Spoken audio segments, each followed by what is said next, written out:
আরে বাস রে বাস, তুই পচবার আগে আমার দেহটা পচা মাটির সঙ্গে মিশা যাইব। 3 দিন পরে নাকি নাকটা পচে যাবে, নাকটা পচে যাবে। 6 দিন পরে নখগুলা উঠে যাবে। 9 দিন পরে মাথার চুলগুলো খুলে পড়ে যাবে রে।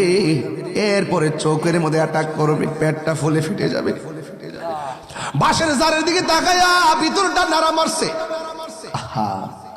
ও বাস, তুই পচবার আগে আমি বুঝি কবরে পৌঁছে যাবো রে।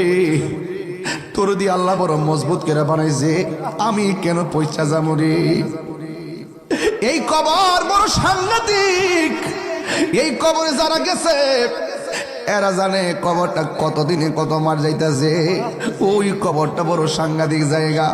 আল্লাহ রাব্বুল আলামিন কোরআনে বলে দিয়েছেন, কাইফা তাকফুরুনা বিল্লাহি ওয়া কুনতুম আমওয়াতান ফাআহইয়াকুম সুম্মা ইউমীতুকুম সুম্মা ইউহয়ীকুম সুম্মা ইলাইহি তুরজাউন।